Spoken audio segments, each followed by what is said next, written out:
Hello, welcome to another Friday live stream. Almost thought I didn't make it. I had to upload a print real quick. But welcome. This is my name is Cade, and if you're new to the channel, this is Retainer Designer, and I go live every Friday. So, still don't have a time yet. I try to go at noon. So today I went at noon. I'm pretty much on time, so I'm happy with myself. But yeah, today we are doing a habit appliance with spikes, and I almost don't want to do this live stream, but I'm going to, just because I think it's an interesting thing to talk about, and some people out there might be interested in doing this. So anyway, while people come aboard, hello, welcome everybody, and glad you're here and watching. We are gonna have some kind of fun today. Welcome to how to assemble medieval torture devices for kids on little tiny mouths. Let's see, I think I got a thing here. Let's zoom in a little bit. There we go. I do have to fit bands first, so let me pull these bands over. So this is a band kit that the doctor actually sent me. Yeah, so this is the band kit that the doctor actually sent me. So these are the actual bands that they use in the patient's mouth. And they didn't do it on this one, but what they can do is fit the bands on in the mouth, and then in EasyRx, when they send me a prescription, they can say, you know, use size 19, and then we know that's exactly what fits the mouth and all that stuff. But anyway, they didn't give me that, but I am using their actual bands that have their own prescription on here. So you like headgear tubes, that kind of stuff. So, all right, we are, let's see, medieval torture device. Perry, been a while. Medieval torture device is hilarious, and good afternoon. Hope all is well. Yes, yeah, medieval torture device is what this is. Now the thumbnail that you saw coming into this video is from a video I did many years ago, and that was using a hydroflux torch, and that is I do miss that one. I do miss the hydroflux torch. It's I'll zoom out. Yeah, so that was using a torch. We soldered all that. This one I'm going to be using my thing here, my Lampert Puck D5 thing. Let's see, I got another. I'm going to try a different angle this time. Last week we did one, and I didn't really like the camera angle of the welding part, so I'm trying a different camera. So we're going to try that and see if that works. But yeah, medieval torture devices. But let's fit some bands here. Let's see. Go with a good old 19. See if that fits. I don't think it does. Can I hear myself? Yes. And it's got weird music in the background, so let me, not you, Sarah. I'm playing my own background. Are you there? Sarah? You're not there? You are there. Hi. I thought you heard me. I was like, I got weird music playing in the background, and I'm not saying I hear your music. This thing's playing its own background music.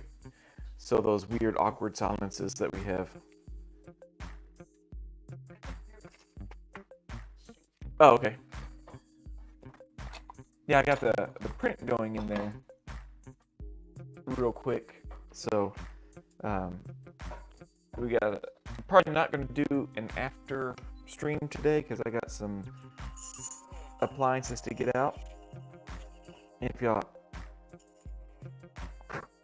and that's one of the reasons why I haven't nailed down a good time to live stream yet, because my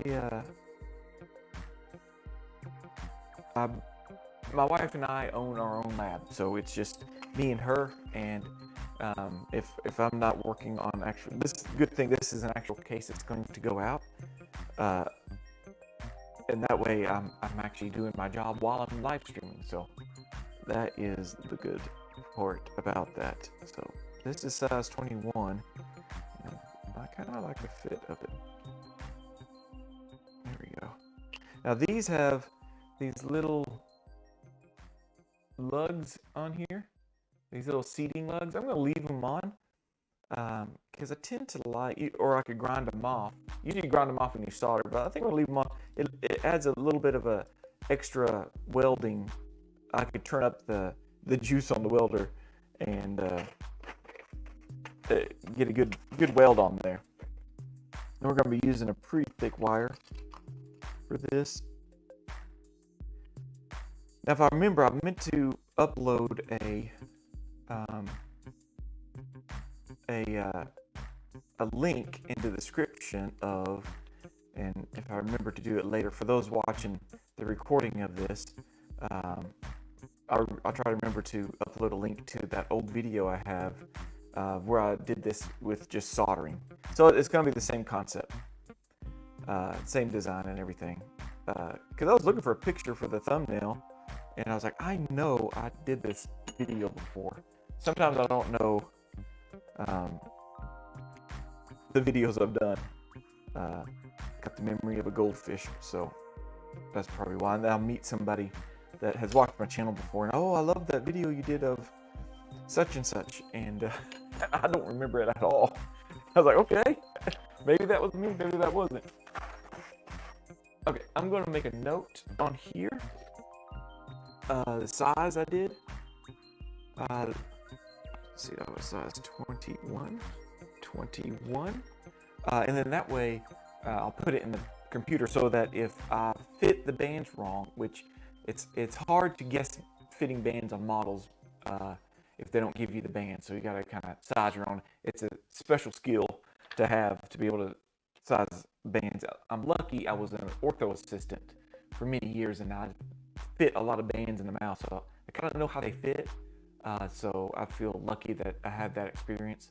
But you know, you don't know what's under the gum. Sometimes they're an iceberg, and what you see above the gums is different than what you see underneath it. So I put a mark in the prescription, and then that way I put it in the computer. And then if they go, hey, Cade, we need to send this back. The bands are too small or too big, and then I can go, oh, that was size 21. I'll go down or up from there.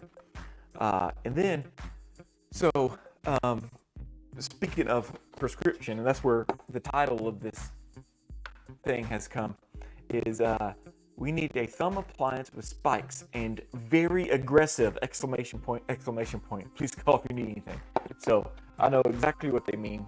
And in fact, we thought we were going to have to do this on my little daughter, Sybil. You've seen her in some of the videos. In fact, we made her expansion device, or we did the acrylic for her in one of the videos. And I think it's linked. You can find it on my channel. Anyway, we thought we were going to have to make her one of these with spikes, because we couldn't get her to stop sucking her thumb. But that being said, we bought a sleeve that goes over the thumb and then straps on. She wears it at night, and broke her pretty quick. Broke that habit pretty quick. Okay, so we are going to do. This looks like it had something in here, but let's see if I can get a good thing in here. So this is going to be the rough outline of what we're going to make. Yeah, it looks like I've already made one for them. I see where the wires were. So this is the appliance. And we're going to, so I'm going to have one main wire. I'm probably going to make that 040. See if I can zoom in. And then we're going to, all the other structure wires, mainly this main wire is going to be 040, pretty thick wire, mainly because of the pressure that this is going to get from the thumb being in here trying to mash on it and stuff. But the rest of this can be 036. So this wire is going to be 036. The wire down the middle is going to be 036, and the wire on each side will be 036. So that's my plan. There's a better shot of it. That's my plan of what we're going to build today. So let's start with the 036. But before I start, I want to announce something exciting. So if you are new to the channel or something, I don't know what you are, you may want to subscribe, because next Friday we are going to be doing a special man versus machine. So if you I did a ORG podcast with AOS, Advanced Orthodontic Solutions. They're an ORG sponsor, and they make the wire bending robot, is what I call it, but it's the micro bender machine, or the MB1, and it bends wires that you would use, and you design it in the computer and send it, and it bends a wire in like 30 seconds. But I'm going to have a contest, kind of a man versus machine. I'm going to be on my end at my desk, and we're going to be live streaming together, and we're going to have two views up. One is going to be Steve over at AOS, and he's going to be using their jaw draw software. He's going to upload. We're going to use the same scan. I'm going to have a printed model, and they're going to have a scan. And we're going to use the same scan, and we're going to he's going to design and send to the robot to bend. I'm going to try to bend. I'm going to try to beat the robot. So it's going to be a man versus machine. I was trying to make a thumbnail for it, and I came across this. I probably won't use it, but be sure and stay tuned to next week. It will be May 10th at noon. It'll be our man versus machine. I'm going to try to beat this wire bending robot. I don't think I'm going to be able to, but I'm going to try. I think it's going to be a good trial if this new technology that's coming in, that, you know, is it going to be good for your lab? Is it? And there's some big labs out there that are using this every single day. Some that got it and they don't use it as much as they want to. But I'm kind of curious, would I use it in my lab? Would it help me as the only wire bender in the lab? You know, I know they claim that it replaces not replaces, it makes one technician as productive as 7 technicians, which I can see that, because each wire takes about 30 seconds or so to bend in the machine, but it takes about 2 to 3 minutes digitally to design. So instead of teaching someone to wire bend, you get your best wire bender to adapt it, because it comes out, I've heard a range from 80 to 99% ready to go and ready to go on the model. So stay tuned for that, and we're going to see if it works. We're going to try to live stream it, do it live. Paulina, who is my contact there, who I actually interviewed for the ORG podcast, she's going to be running the timer. And she's going to be helping to run the timer, see how fast or how slow I am, and how fast or how slow the machine is. It reminds me of laser welding. The picture I just put up. Yeah, I do like that picture. So yeah, that, if y'all didn't know, that picture is it's AI generated. I said, give me man versus machine, and it made this picture, and I love it because it looks like he's sitting at a orthodontic bench. Either way, I don't know what's on his hand over there. It's weird. But anyway, next week, stay tuned for that. It should be pretty fun and exciting to see how fast or how slow I actually am. And it goes along with what I've been doing recently, is timing myself, seeing how fast I can bend a labial bow, how fast I can bend, make a retainer start to finish. So that'll be fun. But let's get started. Let's go with 040 wire. I keep a little stash over there.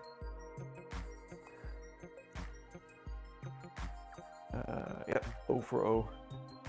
And I just make a perfect arc here.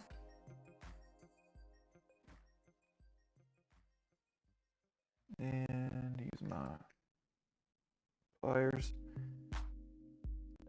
But yeah, that should be, we're going to do a run through that Thursday before, you know, off the live stream, just to see, you know, if this is feasible, because they're in Florida. So if you didn't know that, this thing is built in Florida, designed and built in Florida in the United States. And so they have a machine online ready to go. And Steve, who is the East Coast sales person, is going to be on the jaw draw software, and is going to be attempting to beat me. So which it probably will. I'm sure if you're pretty good with the software, it will not take you long with each labial bow, because they have templates, and so the templates help with speed things up. So you can just click on labial bow 3 to 3, labial bow 4 to 4, wrap around. You know, as I'm doing this 040, I talked to Brandon Farley of Cottonwood Ortho Lab. He has a machine of this, and that's where we all got in contact with AOS. Is he has a machine, and he likes to use it for big, thick wires, like 045 wires. He uses for, you know, Mara appliances and stuff. So I could see where it could come in real handy. Hand fatigue. Sometimes these wires are pretty hefty wires to try and bend. So let me cut that. Where's my cutters? There we are.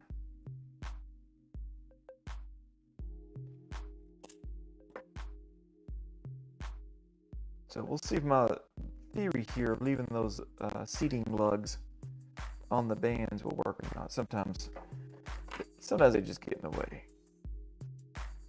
So I'm going to curve this around the band. These molars are really kind of more lingual than they should be, I think. But he's probably trying to break this. The doctor's, he's probably trying to break the habit, you know, before they go any further with treatment, because, you know, thumb sucking can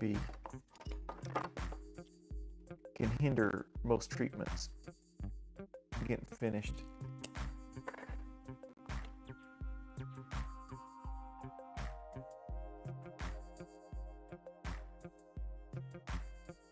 All right. So far, so good. I'm trying to get this to lay on here pretty passively. And well, if it stops sticking to my finger. Okay. Need a little. No, I think that's fine.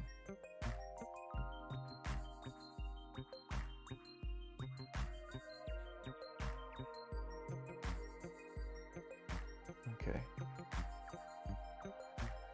All right. Let's keep adapting. But is there any questions? You know, leave them, even if you're watching this later after the live stream. Give me any questions you want to ask. You know, price, or I think they do have a payment plan on those things. I know they run close to $100,000 for those benders. So this is a good, you know, or a good test. Are we still good as wire benders to still produce? Can we produce more with it?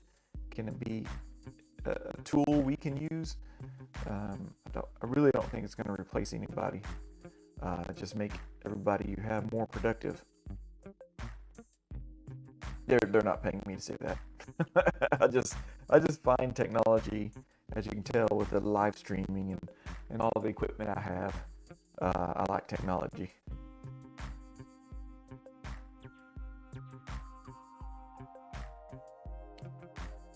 For those that didn't get to come to the conference, speaking of equipment, I did record it. Not all of it, just a few of the. I just set up recording equipment in one of the rooms, and so I got 5 or 6 courses from Ortho. We got Andy Stark from EasyRx talking about, you know, the software and their new partnership with Visual DLP. I think I got this. I just need to wax it down. It's one of those things, if I futz with this too much, it's gonna get worse. Oh. But yeah, ask any questions down below that you would like me to ask. But I think we got a list of questions we're going to try to answer during the live stream. Okay, just need to pin this down just a bit to touch that seating lug. Okay, looks like I'm touching it. this one too. Okay. I think I got it. I just gotta hold it down with some sticky wax.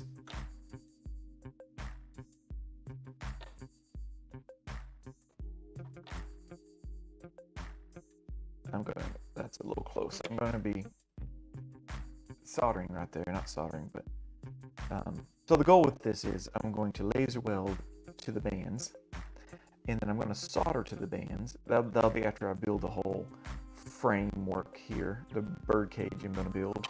And then I won't solder this. I don't think I need to, because wire to wire, thick wire to thick wire. Oh, there goes Pete. Speaking of, there's Pete. Making himself known. All right, let's take a look at this under the pulse arc welder. Let's see if I can weld this.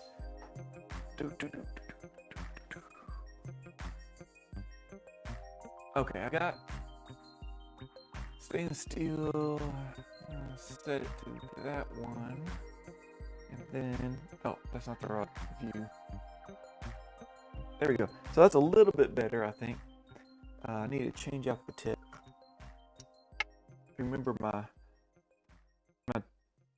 speaking of tips, my tip for using these machines, these pulse arc welders, is always start with a fresh, sharp tip, especially going to the bands. So then, okay, that looks good. That looks good. That's a little high. Can I push that down? Okay, I need to push that down. That's a little high off the lug, if you can see that. Oh, that picture is a lot better. That's just a cell phone. That's a Samsung S21. I think my band, oh, there we go. My band got pushed down. That's why the lug isn't not working. See if I can bend this down a bit. That's a risky bend, Cade. That's a risky bend. Oh, yep, it was risky. Pete just told me so. So let me get this back on here. Part of me wanted to go ahead and laser weld the good side. Yeah, that is just. I'm just flexing the wire right there.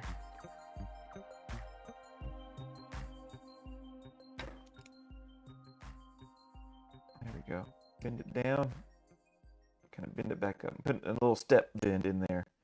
Try to get down to that, to where it rests on that lug. But that lug is almost under the gum line. That's the bad thing about some of these models. Okay, so now I've done the wax on there. Okay, let's reset. Let's reset. Just take the wax off. It's a great thing about the sticky wax is it just fractures off.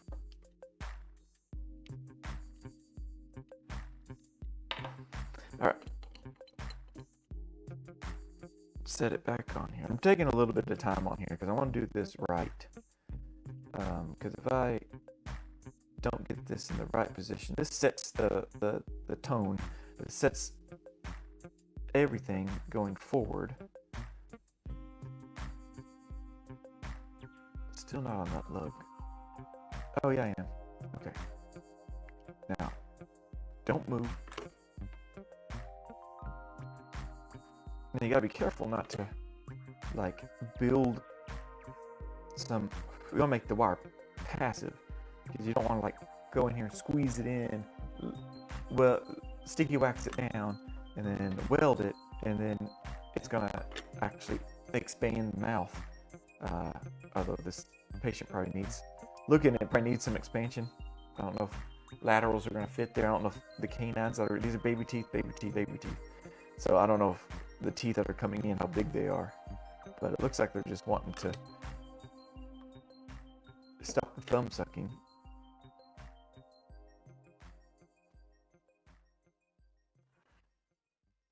There we go. I think I got it. Let's try it. Well, sorry about that. Don't throw up, people. That is right at my knee.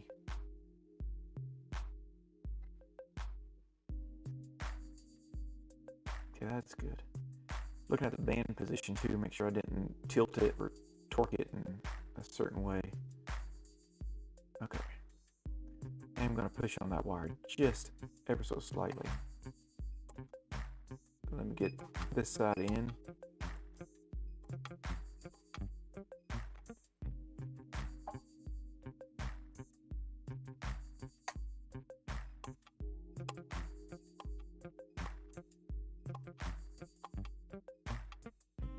Not too worried about stacking dimes, so to speak. So I'm going to go ahead and, yeah, there we go. I'll come back. I'm going to set my temperature higher. Okay, so I'm only touching there. Oh, it's unfortunate. I'm just going to have to go with it. And then I'll have to depend on that lug. I like saying lug today, obviously.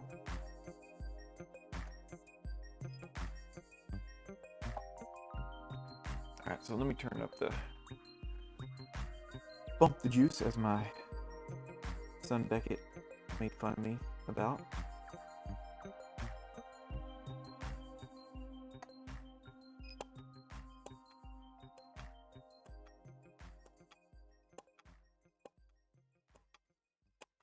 There, that's pretty solid.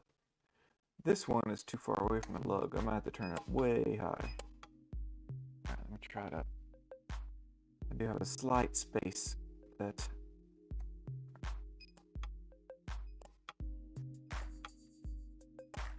no, could not get that to weld. Darn. Oh, I got it. Oh, excellent. Okay. And hopefully I didn't blow up. That's a pretty good weld, I think. Can y'all see that? Let me get it in the picture. It's kind of blurry. Oh, my glasses. Hold on. Oh, yeah.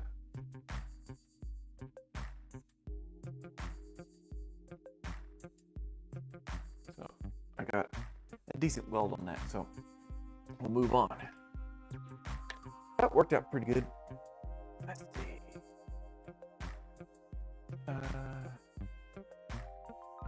With EasyRx, there's an easy button that will automatically moat or ditch bands, or do you do it manually? Yes. Unfortunately, we do have to ditch the bands manually, and we use Mesh Mixer to do that. I don't know if Mesh Mixer still exists. I think you can still download it, but it's not supported anymore. But we use Mesh Mixer to download. I have my son do that. Download it and then just highlight it and ditch it. And it's a free program.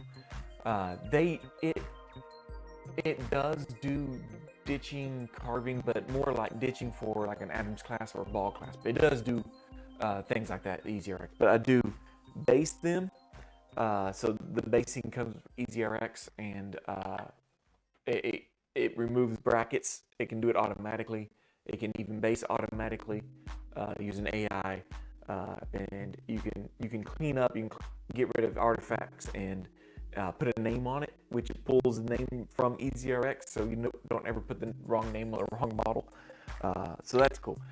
But yeah, no ditching like I like to ditch them. I bet you could.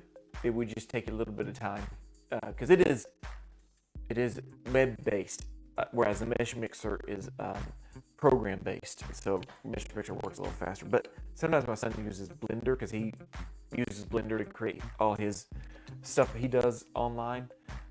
So yeah, there's not an easy button for doing ditching the band, but there is. Okay, so I do have a video on it. So I forget what it's called, digitally ditching bands. You can find a live stream I did on ditching the band. So look in my back catalog. You should be able to find it. But there is an easy button for basing automatically, removing brackets automatically, and it does a pretty decent job of doing that. Different topic. What happened to your hydro welder? Did you ever find it difficult to change the solution? Yes. So the hydro welder, I was working for another lab, and that lab owned the hydro welder. so I didn't get to take it with me when I went out on my own. Actually, I went to another lab, and it's funny because then that lab sold the hydro welder to the lab I was working at, so I got to use it again. But when I started my own lab, I didn't get to start. I do want one, and I did find a website, and they can sell refurbished ones. So I think I want to buy one soon because I think it's just easier to solder with that thing. Did you ever find it difficult? Yeah, it's not. You don't have to do it often, maybe once a year, changing the solution. But yeah, it's a little bit of a process, a couple hour process.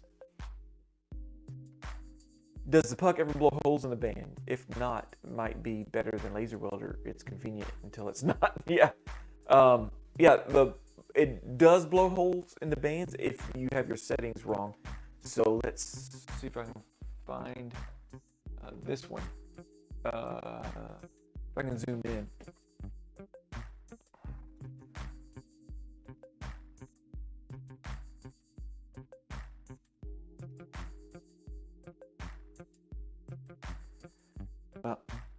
Hopefully y'all can see that. So all these blow holes in the band. This one does not. So that's for thin wires. Looks like a labial bow on there. But yeah, that one does not blow holes in the band. So that is the setting I use whenever I have to laser weld two bands. These other settings I use for wire to wire, like thick wire 036 to 036. This one I'll actually use wire to wire 030 to 03, like a soldered C's. I use this one, and that's like 030 or 032 to 032 wire. This one is 036 and above. This one is a pretty big wire when it's a difficult thing to reach. But if you are using Orion, the one setting I use to not blow bands is the power is 28% and the time is 1.5 milliseconds. So it doesn't blow bands, but blow holes in bands. But you got to make sure you're on the right setting because it's real easy to blow holes in the bands. Okay, so now speaking of 036, let's see if I can find some 036 wire. Maybe this. I think I just need a stick. Yep, 036. So this is where I'm going to make the rest of the structure. I'm just going to start with a nice curve here.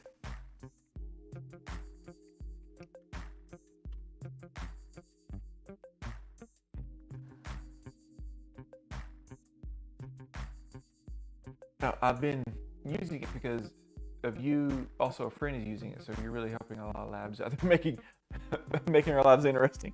Oh, I appreciate that. So you're using a puck welder also, or a laser welder? You were saying before. The puck ever blow holes in the band? If not, it might be better than a laser welder. Is convenient, and it's not. The East RX AM using. I think Easy RX I am using. Maybe? Is that what you said? Is that what you meant? You're using Easy RX?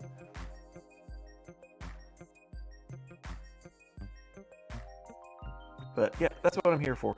Making lives somewhat bearable. And I know I'm always interested to see other lab videos. In fact, I think I got one coming up in my head, and I'm going to take someone's lab video of an appliance that I don't make very often, and I'm going to play it, and I'm going to try to make it as I go. So I'm going to try to make that lab video, or I'm going to try to make that appliance live by watching their instructional videos. So there's somebody I have in mind. I don't want to say anything yet, but he or she, it's a faceless channel, does it. I've been getting a lot of requests for like activators, so that's what I've been thinking about doing. I don't do many activators. I think I've done one or two since I've opened up this lab. The other lab I worked at before does do activators, but the main lab owner did them all. He liked doing them.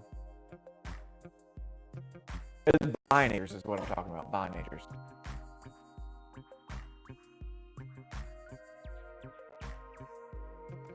So I'm just getting this set where I want it. Now pretty much I'm just, my goal is kind of here to here on the tooth. And I'm just kind of making a framework. I'm going to use my Mizzy heatless wheel. Usually you want it off of the roof of the mouth, but in this case, I kind of want to keep it on the roof of the mouth because, you know, usually you do it for patient comfort. This is not built for patient comfort. If you haven't noticed, our medieval torture device saying that we did earlier. So I'm just going to hold that in place, and then can y'all see that? Yeah. So I'm just starting the framework out, and then I'm going to go laser weld it. And then once I get all the framework done, I'm going to come back, take it off the model, and laser weld it all again, or laser weld the underside. Always got to check the settings. Let's do that big setting. So let's see. This one, I'm using this far one, which is the power is 50% and it's 5 milliseconds. So I found that doing big wires like this, that does a great, here. One thing about the laser welder is you don't have to use a ground wire this thing. I have to attach it somewhere. I have to touch it or clip it on somewhere on the metal framework.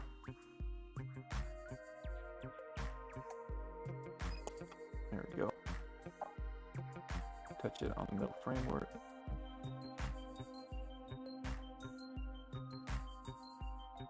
Okay, there we go. My goal is usually to get 3 to 4 welds around each intersection, and I feel like will not go anywhere. Hopefully y'all can see that. It looks like a pretty good weld on there. All right, got the bottom framework. What would y'all call that? Is that like the bottom framework? So I have it set in there, and then I'm going to do this middle wire. Now this is the important part of the whole thumb sucking appliance. So I'm going to flatten this wire right here, and I'm going to put a curve in this, and I'm just using my loop former Holly pliers from Great Lakes.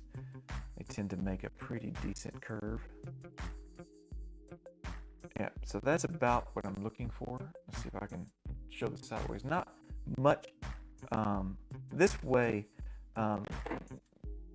when I do make it without spikes, this is what I use. But just to be clear, the reason that this works for thumb sucking is what kids are looking for is a suction with their thumb to the roof of their mouth.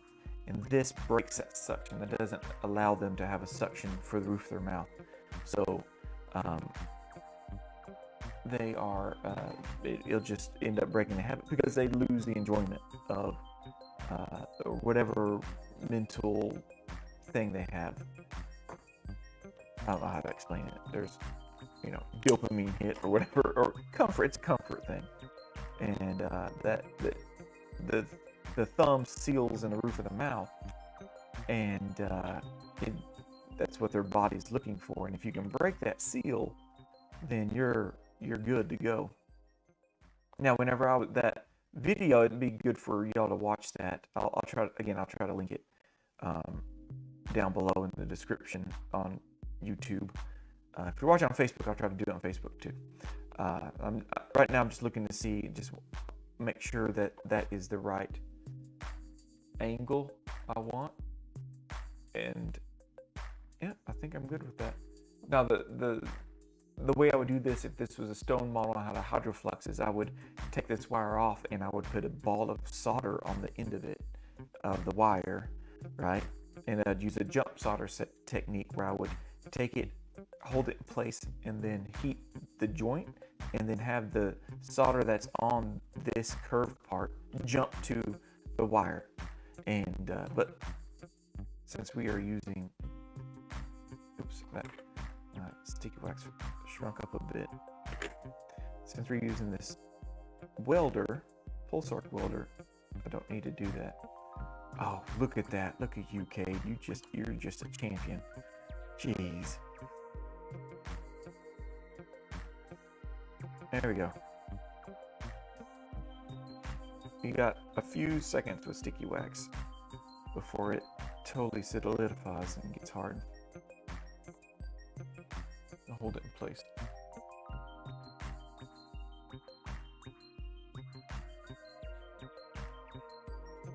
All right.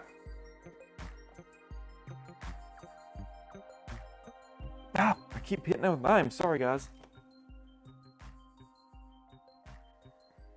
So I have it on the same setting. I'm going to hold it in place and laser weld. That is not laser welding.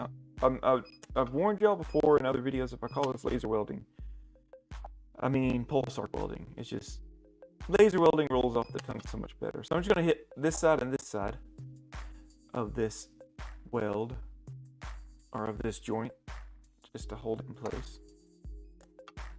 And then here's the ultimate test of how good you weld it, is if you can cut this off, and that, not friction, but that vibration that comes through. If your weld comes undone, you did a bad job. All right, so still using the same stick of 036. You can see on this, there we go. Maybe I'll hold it like that. You can see how sharp that is from my cutters. So I like to flatten it off.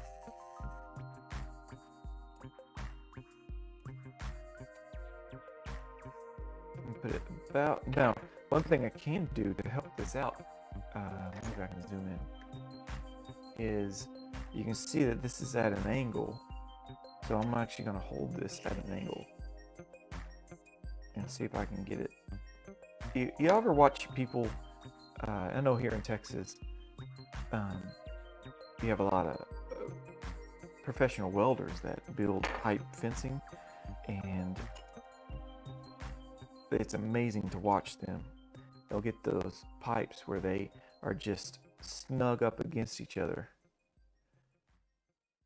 And they use techniques like that where they'll cut an angle on a pipe end and snug it up against another pipe. And so I'm bending a little handle over here, trying to keep it the same height as here. I think I'm pretty close to getting it. Let me see if I can.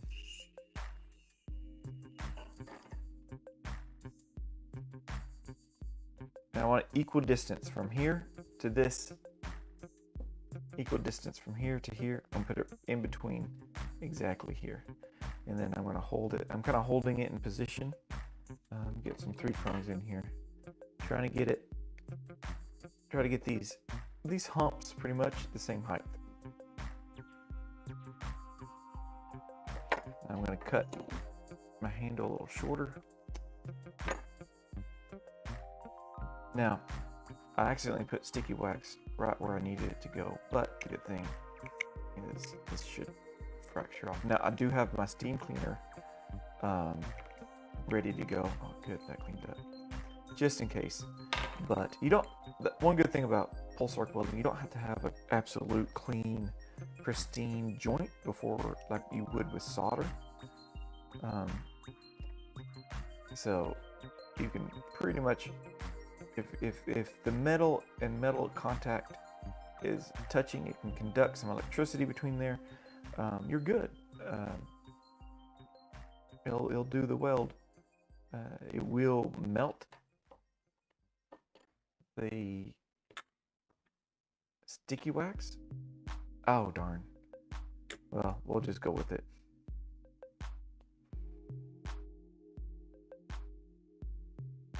right now, the important thing is getting the position, making sure it's upright, not leaning. And I'm gonna hold that. I'm gonna let go of it now. Okay. So now, I'm just holding this together. And this is a thumb crib. And there is a tongue crib also, and it's different. It's more of a vertical wall that prevents the tongue going forward.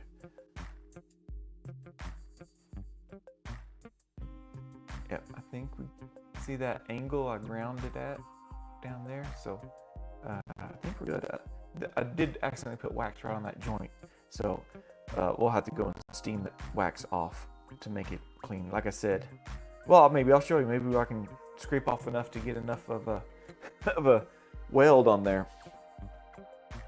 Yeah, it didn't hit the camera again. Okay, let's see if I can let me get a brand new tip. Like I said, I like to change the tip often. Just it welds so much better with a sharp tip.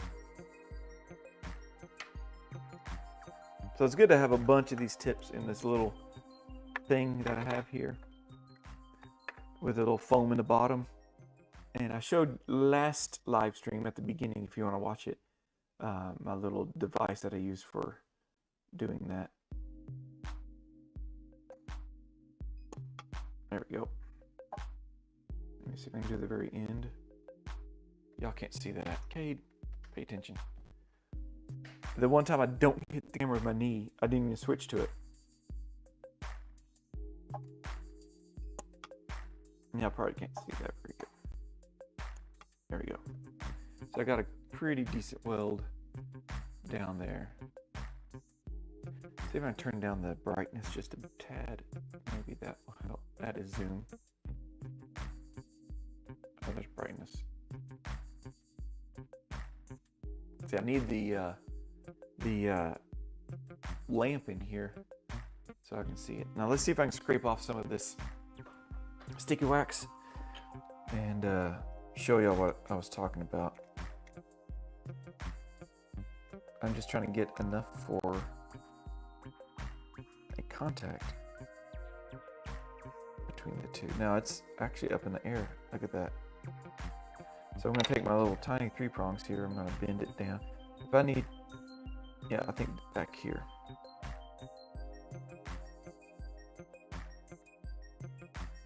That did a little bit better.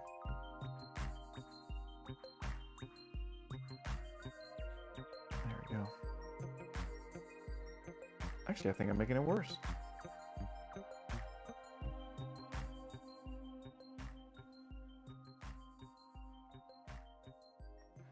There we go. It's not going to hurt it too bad if I have to push this into place and then weld it down. It's not going to affect, you know, expansion of the mouth or anything. But still, I need to make sure it stays parallel. Let me push this down. Man, that is not... Sometimes the pulse arc welding shrinks up my wire, or since it was covered with sticky wax, it didn't...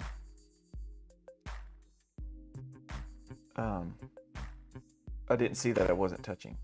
So the wires do have to be touching. There we go. Okay. Back to it. Switch to the wire. Nope. What was that? What did I just hit? Nope. That. What that view was. So this is just, remember how I had the wax on there? And let's see if it, woo! See that wax melt? If y'all hear a hissing, that is the argon gas. So this tip is also releasing argon gas out the tip of this right before. So that first beep you hear is argon gas flooding the area. And what the argon gas is, it pushes all the oxygen out of the way. Because if I don't have the argon gas, it'll oxidize that that solder joint or that weld. So we have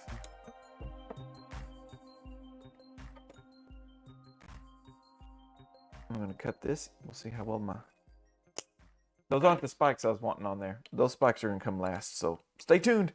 We got one more arch to do. Flatten it, the wire, and then just do the same thing again. Again, I put my wax in the wrong spot.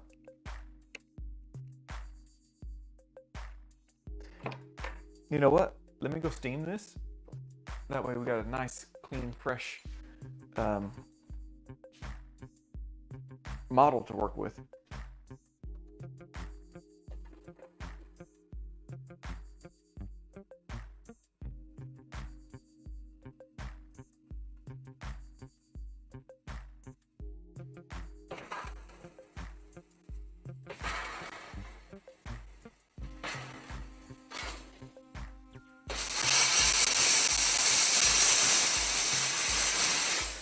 All right, let me get a paper towel.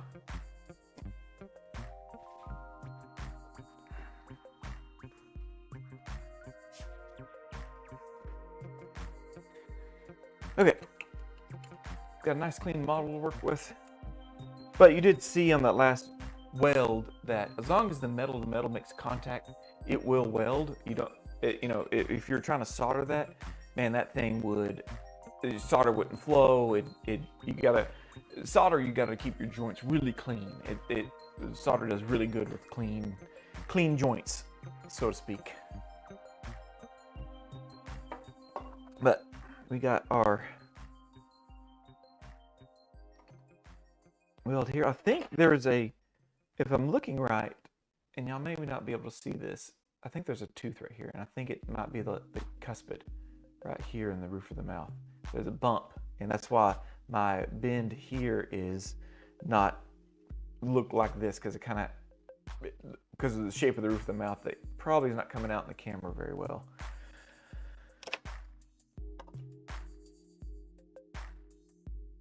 Now I only make 3 of these. You could do 4 if you want. I like the 3 because I feel like it's a little more hygienic. The kid can clean food out of there easier. If there's 4 wires, they can still clean it out, but peanut butter sandwich would be a good hour of cleaning probably. Okay, so I've got that ready. See that angle that I ground in there? And then it's touching over here. So I actually did better on the other side, but again, I made it equidistant. I'm going to cut this short, a little handle. And then this is the main reason I use these handles. And again, I'm going to have to put the wax on the joint up there, just to hold this in place so I can weld it. And I weld down here first, down here, mainly because it's just harder to get to. Even if you were soldering, it's harder to get to. Up here is easier to, up here toward the facial, toward the interior is a lot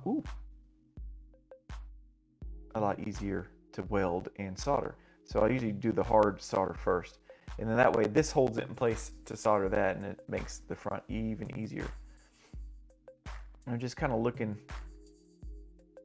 Okay, so I want to make sure that they're equidistant apart. They're all vertical. They all have the same radius arc. I feel like this should go over just a scooch, and there we go. So let's weld that where that's at, and I'm gonna just clip this over here. That way y'all might be able to see this weld. There we go. It's really nice to take the time to angle that wire. And again, see how I can touch this wax with this tip and it's not making that beeping noise? That beeping noise tells you that it's made contact with metal, and it's the circuit is complete between the grounding wire and the tip. And so you can hear that beep, and when you hear that beep, you know you've made contact.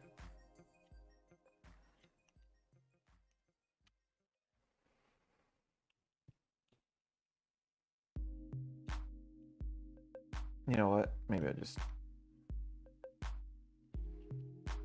kind of, oh, you're not seeing what I'm doing. I'm just cleaning up this wax that I had to use to hold this in place. So I'm going to attempt to weld that again, even though it's dirty. But again, this is, I don't know if laser, if it needs to be dirty or clean. Ooh, that is really dirty. Oh my gosh. I don't know if this is going to work. I'm going to have to steam clean this. Yeah, there's nothing there to complete the circuit. Let me steam this off. It's always nice to have a steamer in the lab. When the steamer goes out, man, I am lost for the day.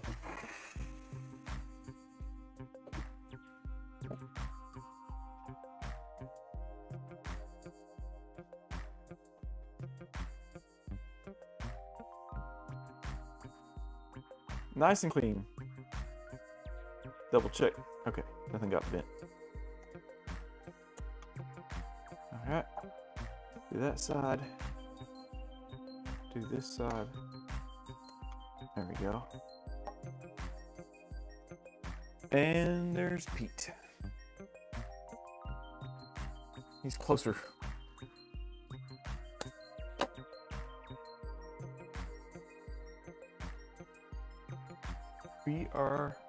We have a completed thumb guard, thumb crib. And so as you can see, when they go to, okay, I hear you, Pete, whenever they go to try and create suction with their thumb in the roof of their mouth, pretty much I'm keeping their thumb off the rugae area of the roof of the mouth. And when they try to make thumb contact and try to make that suction, it won't happen. Okay, so what I want to do is take this off, and I want to weld the underside of this so that it's nice and sturdy, and then while it's off, we'll go ahead and weld these bands, and that's it. So these pretty easy to make. I'm going to use my technique of taking it off to solder it, because obviously you cannot solder on these models. Now, some people I know, they'll duplicate the model. So Perry, just to answer your question from before about ditching, is some people will actually 3D print the model without ditching, and then they'll duplicate it. Okay, Pete, they'll actually ditch the model in the stone. So they'll take an impression, they'll duplicate it, and then they'll do the stone. Okay, I'm going to steam clean again.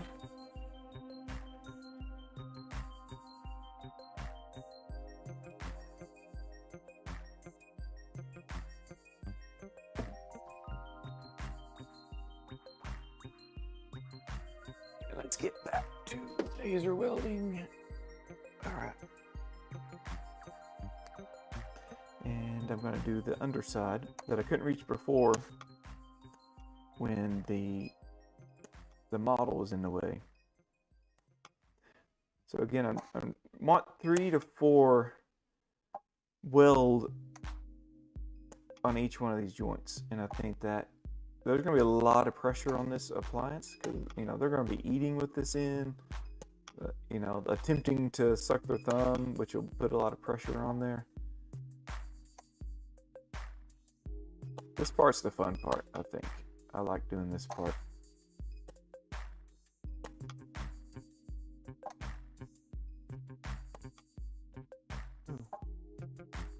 Do that. So don't like seeing like a line. So if I see a line, I'll go ahead and hit it. But you can see how nicely this job does. And don't forget this side, your original. This one's going to be very important to get nice weld on here. Oh, there's a little bit of a, there we go. Get this side over here.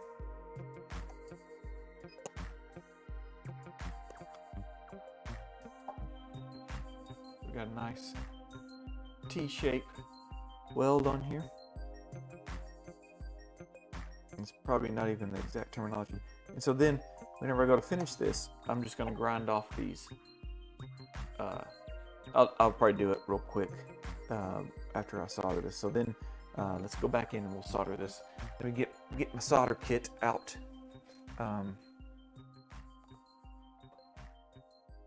Where's my solder? Here we go. Like I said, I usually solder over here, but I don't. This camera is better. And I'm just using a blazer torch instead of a hydroflux. The thing with the hydroflux, it's the things like this. So it's kind of, you can't, this you can carry around the lab, which is nice. But the hydroflux you can't. Let's zoom out a bit. So here's my ceramic block that I like to weld on. Where is my special? There we go. Like y'all seen me do this before. I've created a little tin, and it's like a pink wax tin that I had, and I just fill it up with heat shield, and so then I can just place this. Let's see, let's smooth this out a little bit. And you can see where it's rusting the tin. And I'll just sink this in here. Now, whenever it's like a RPE or something like that, it's very important. So I just saw how tilted up that one is. I don't know if you can see it. And then I'm looking at the model and I'm like, oh yeah, that mouth is tilted. So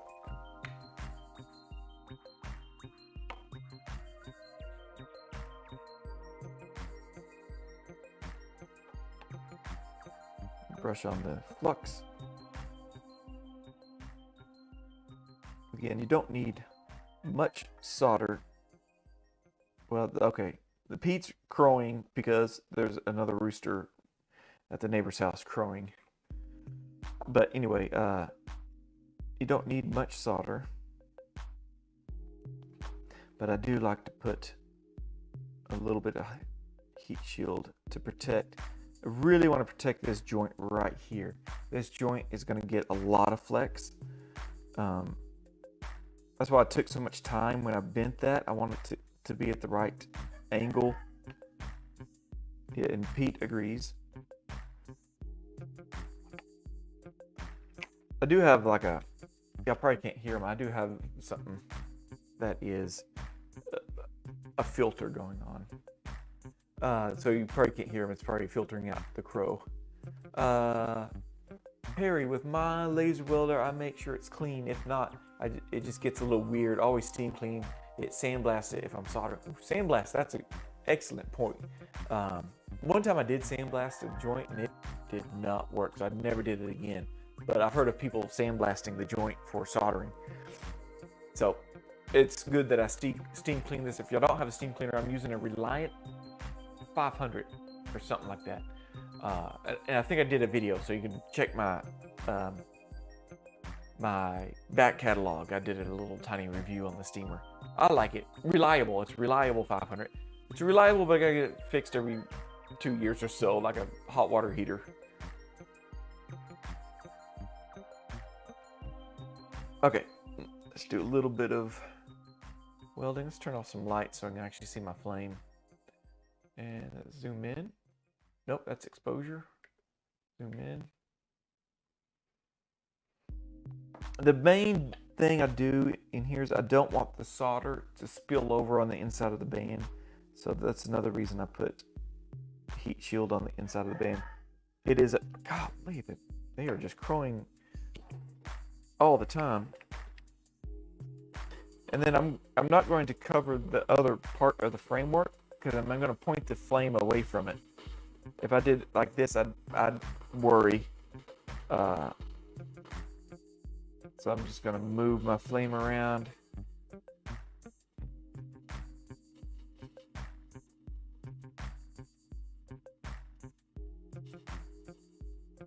blow some solder.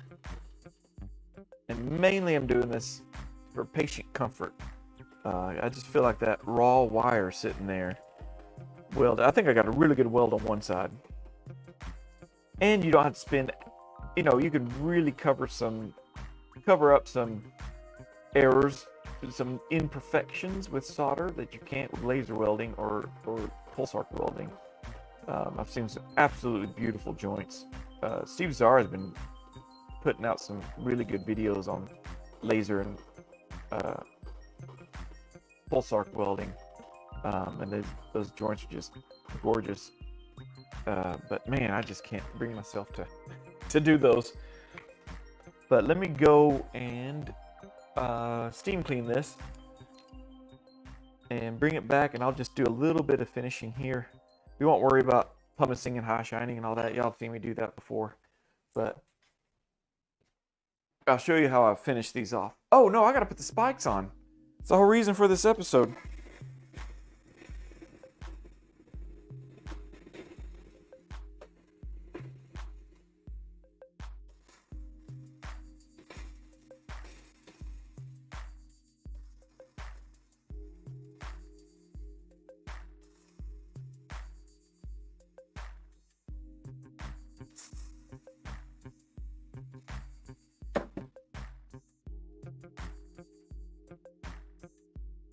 I can't believe I almost forgot the spikes. The whole reason we're doing this, and reason y'all stayed tuned for so long, is y'all wanted to see the spikes.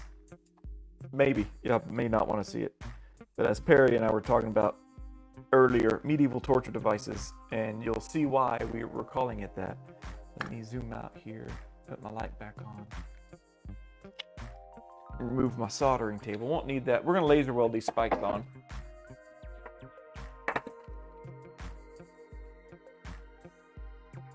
All right, spike time.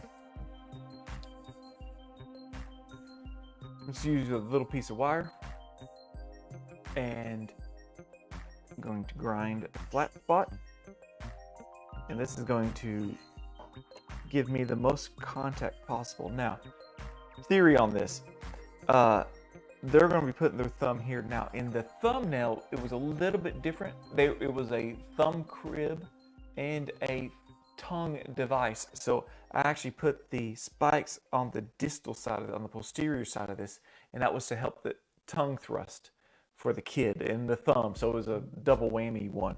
This one is going to be thumb, so it needs to interact with the thumb here. So I'm going to put 6 spikes starting here, here, here, and then here, here, here. I'm going to leave these a little long, and I'm going to cut them, and I'm not going to trim them flat. Got it? I'm going to leave them sharp. So you know how I flatten those off, because the other side is super sharp whenever I use it with my cutter. Yeah, Pete is competing for channel mascot role. I can hear him slightly. Yeah, I think I got it. Let me turn off my audio, and maybe y'all can hear him a little bit better. Turn off this. So you'll hear some background noise now. So you'll probably be able to hear him. Pete, are you out there? That'd be cool if he did it. Perry, you need a yeah, that'd be neat. Just have a drone shot out there. I was going to. It's so muddy out there. We've had so much rain here in Texas that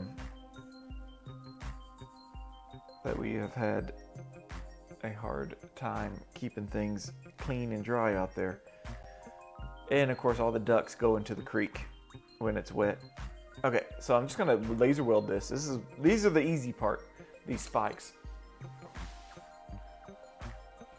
So I'm just going to take this, hold it here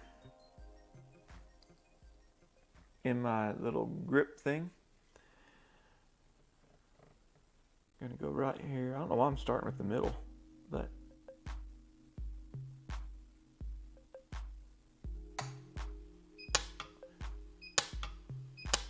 whew, that took 3 tries, and the wire got real hot in my hand. So then I'm going to make sure it's straight and do the rest. I want 3 good welds, 4 north, south, east, west of this wire. Come on now. There we go.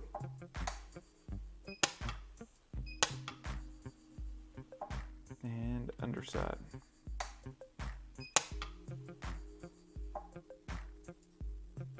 I think we got a good weld on there. So weird looking like this.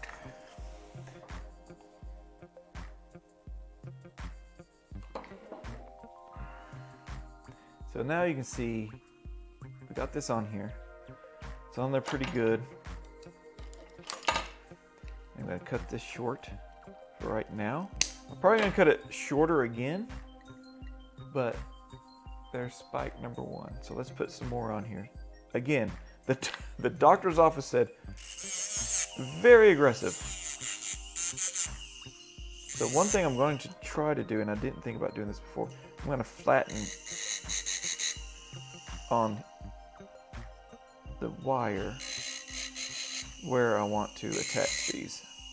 And again, that's going to give me a nice flat to flat surface, kind of a butt joint weld.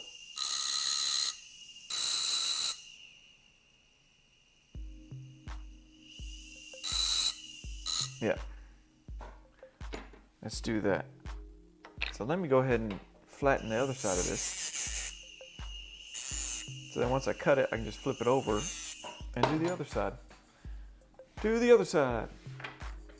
Like I said, this part is the easy part. Let me change my tip again.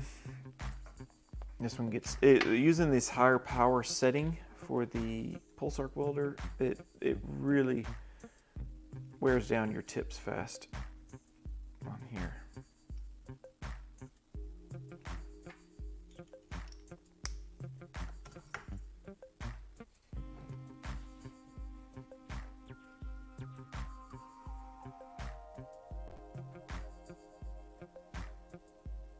There we go. Make sure I'm in alignment. Kind of hard to see it under the microscope.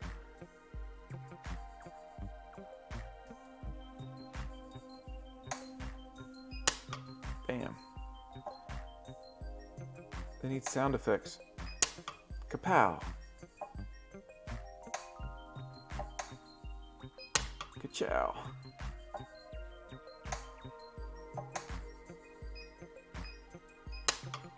Woohoo! That was a deep weld right there. So I'm going to cut about the same height. Flip it around to that flat side of that wire that I've already flattened. Go to this flat side and try to keep them somewhat in a line. Just, they don't have to be, but I just like doing it that way. Probably an OCD thing, I guess. And there we go. Do this side. Let's do the back side first.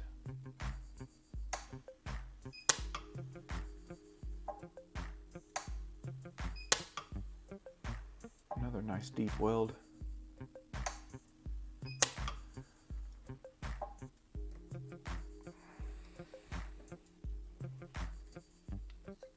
What I could do is leave them this long, these spikes, and then just let the doctor, you know, cut them as short as they want.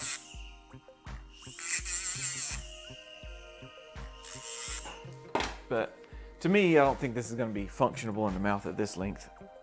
You just kind of want little stubs on there.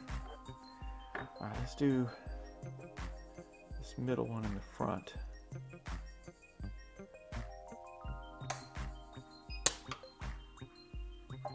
And back side. And east. And, oh, I didn't connect. There we go. And here. There we go. Now that I took off that reduced background noise, you can probably hear the hissing of the argon gas better. Again, so I'll cut this long and then flip it around to that other side. Y'all can't see anything. Come on now. Y'all yell at me or something.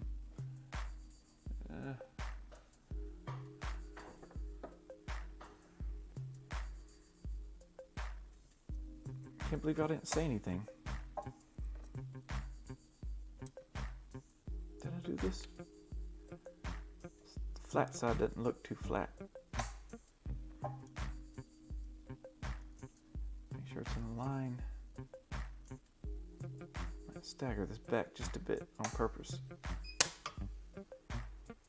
I don't want this to interfere with the closing of the mouth. I don't know. I never got a lower model from them or a lower scan, or else I would have printed the lower scan, and that way, you know, I could have made sure these spikes clear the lower teeth, because I think that'd be the worst if these, you know, dug into the lower gums too. All right, I'm going to flatten this. My little extra stick of 036 wire here. I'm down to my last bit, so it worked out perfect. All right, last spike. As it's starting to get harder to get in here with the welding tip. Rotate this. Oh, that did not. That's flaring out.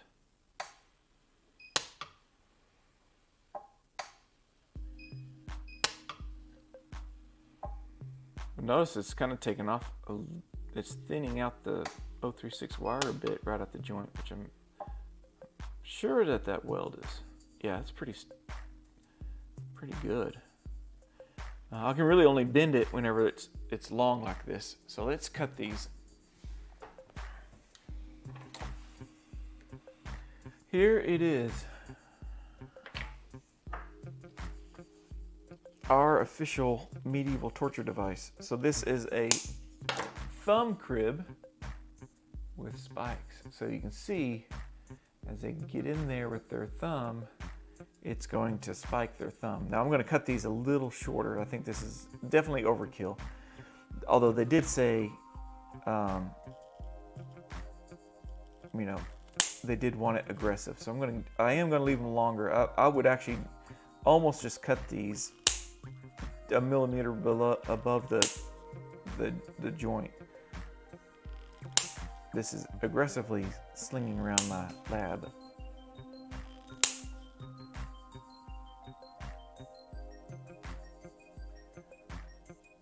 Oh, do I want to cut more? I don't know. Can you see on this camera better? Does it zoom in?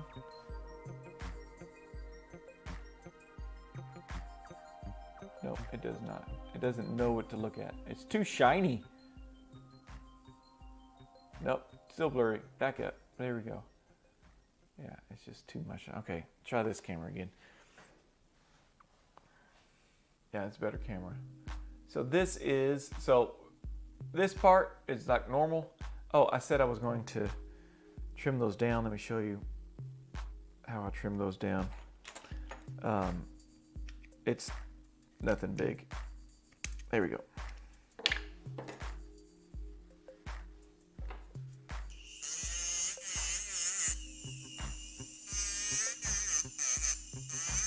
I guess those could be, you could bend them up, and those could just be another set of spikes.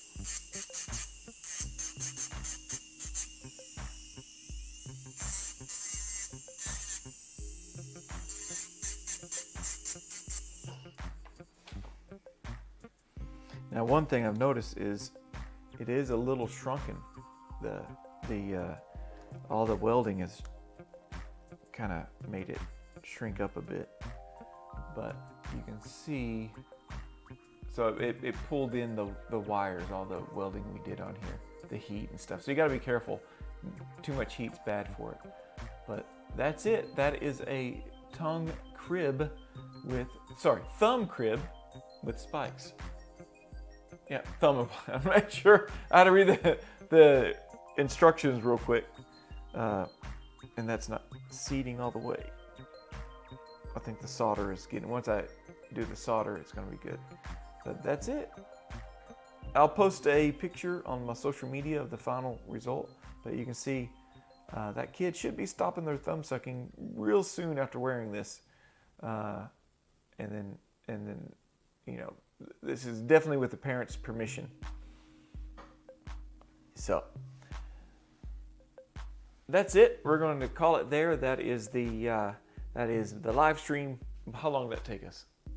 An hour 23. So an hour 23 to build this. Still probably need another 5 minutes of pumicing and stuff to get this nice and shiny, and we'll do that when we get there. So those that are tuning in late, thank you for tuning in. Again, be sure and subscribe and hit the bell, because I try to live stream every Friday.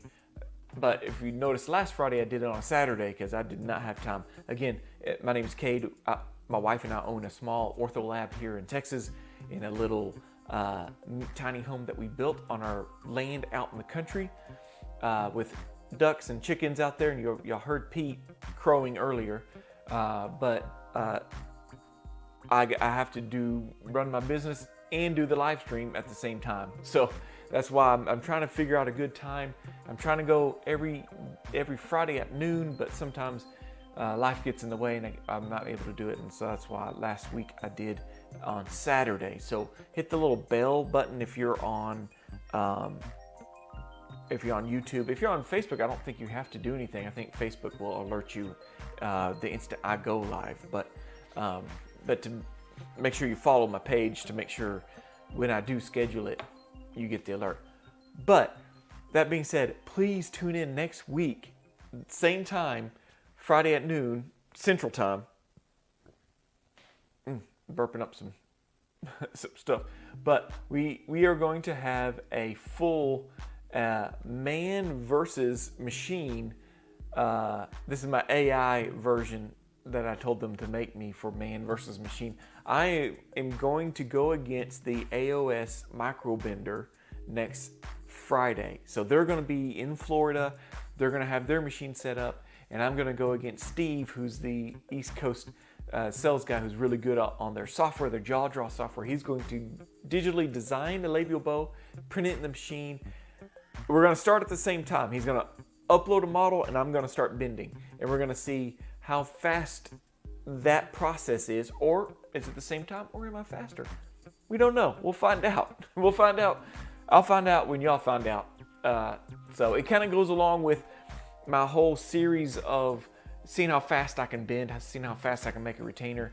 So we'll see how fast I can do a labial bow, and if I'm faster than a wire bending robot and a guy on a software. So be sure and tune in next week. We'll talk more about it in the introduction and give some details on that. So I appreciate y'all tuning in, and if you have any questions, or if you have any questions for next week's stream, like you want to find out more about the wire bending robot, as I call it, you can ask them in the questions below, and I'll try to and ask them while we're live. You can also tune in live and ask your questions there, and they'll be happy to ask the questions. One good thing about Pauline, who helped coordinate this whole thing, she's very honest. How much it costs, how long the setup is, how long, we'll see how long the software takes to actually design the labial bow in the software, and then compare it to how long it takes just to bend the wire labial bow, and then how long it takes to change out the spools of wire to different sizes. So that's another thing to think about. But again, it's going to be exciting. My man versus machine that we're going to be trying to do a little. Was it John Henry that did the? He went up against the boring, trying to make a tunnel through the mountain. Hopefully, I won't collapse and die at the end like he did, but it should be fun. Dental things, yeah, sounds exciting. Show that machine up, take a pipe to its mechanical shins if you have to. I agree. Maybe I should play the Office Space the beating of it out in the field. If I beat it, maybe, I don't know. It's 100,000. Maybe we shouldn't be beating it up too much. But anyway, I hope y'all tune in then. Until then, I'm going to play my fancy little outro here, which is not that one. That's Pete. Get out of here, Pete. Get out of here. Okay, here's my outro, my fancy outro. And until, one more comment. Greetings for Tennessee. Sorry I'm late, Mr. Martinez. That is okay. You can hopefully you're watching the live stream all the way through. And catch a lot of people that catch the recording, so you're cool. Just like interacting with the ones that get a chance to watch live. So the one I did Saturday, it got a lot of views, like 500 something views, which is really amazing. So again, that being said, let me cue up my fancy outro, and until next week, where I go up against a wire bending robot. Until next week. Happy bending.